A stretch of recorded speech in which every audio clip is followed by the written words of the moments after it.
मित्रों, जय हनुमान जी महाराज। मैं एस्ट्रो राजा ब्रजेश मिश्रा आपके लिए लेके आया हूँ महाकुंभ पर प्रयागराज।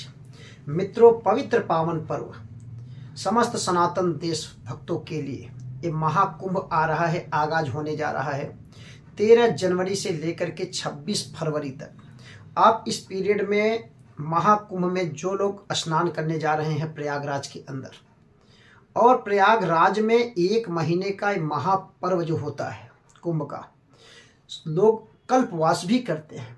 कल्पवास के अंदर वहीं रहना होता है, दोनों टाइम स्नान करना पड़ता है। स्नान करने के बाद एक टाइम भोजन करते हैं, और एक कल्पवास करने के बाद उनको सहस्त्र माने हजारों गुना अगर जो कोई अपने जीवन में पाप करता है, ये मात्र एक महीना कल्पवास करने से उसका सारा पाप जो है गंगा माँ के चरणों में जाकर के धुल जाता है।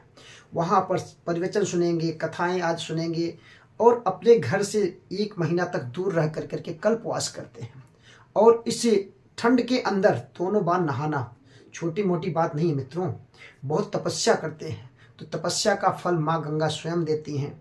जैसे कि प्रयागराज, तीर्थों के राजा प्रयागराज कहे जाने वाले, वो सब के लिए इतना बड़ा महाकुंभ जो है, इतना बड़ा दिव्य कुंभ, भव्य कुंभ लग रहा है प्रयागराज में, उसका आप सब हम कहना चाहते हैं। अगर जो पहुंच रहे हैं, कुछ ऐसे विशेष पर्व हैं, उस पर जरूर आप अगर स्नान कर लेते हैं तो उससे अनेकों माने सहस्त्र आपके जो है आपके द्वारा किए हुए पुण्य, स्नान करने मात्र से वो पुण्य आपको फल प्राप्त होता है।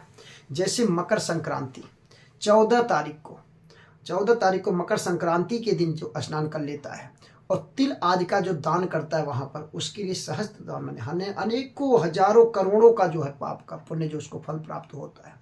उसके बाद मौनी अमावस्या, जो मौन होकर करके अमावस्या पर स्नान करते हैं, उनके सबसे बड़ा पर्व और सबसे बड़ा स्नान माना ही जाता है मौनी अमावस्या। उसमें जो स्नान करते हैं उनके लिए तो अनंत द्वार, अनंत भगवान के भक्त जो कहे जाते हैं, उनके लिए बहुत अच्छा दिन माना जाता है मौनी अमावस्या का स्नान करना। और जो उस पीरियड में स्नान करते हैं, मौन होकर करके सुबह जा कर के संगम में स्नान करते हैं, उनके लिए बहुत बढ़िया पुण्य माना जाता है। और उसके बाद आपका चौथा जो स्नान हो, तीसरा स्नान होता है, वो आपका बसंत पंचमी है। बसंत पंचमी में माँ सरस्वती का आराधना करने वाले और सिद्धि आदि करने वाले, उनका जो है स्नान करने के बाद माँ सरस्वती का पूजा पाठ करने वाले के लिए तीसरा स्नान जो होता है बहुत शुभ और पुण्य माना जाता है प्रयागराज कुंभ में। और चौथा स्नान जो माना जाता है वो आपका माघ पूर्णिमा का स्नान करने के बाद जो है एक महीने का जो स्नान होता है माघ महीने का, वो जो वहाँ पर समाप्त होता है। उससे पितृ लोग जो होते हैं और भगवान देवताएं जो होते हैं प्रसन्न होते हैं। जैसे कि भगवान नारायण जब समुद्र मंथन हुआ था, मंथन में जो विष निकला था उसको पान करने के लिए सब अपने लिए 12 वर्ष तक जो है इसमें युद्ध चला। दैत्य में और देव में 12 वर्ष तक जो है आपस में युद्ध चला, और उसमें युद्ध के बाद जो है दैत्यों का हार हुआ। नारायण भगवान स्वयं ने इसके लिए कितना तपस्या की, भगवान शिव ने उसके लिए स्वयं जो है उस विष को अपना पान कर लिए, और भगवान स्वयं नारायण जो अपना कितना रूप बदले उसके लिए दैत्यों को हराने। 12 वर्ष कम नहीं होता मित्रों, बहुत ही। इसीलिए क्या है ना, हर 3 साल बाद हर जगह जो है, इसीलिए 3-3 वर्ष जो है सब जगह लगता है।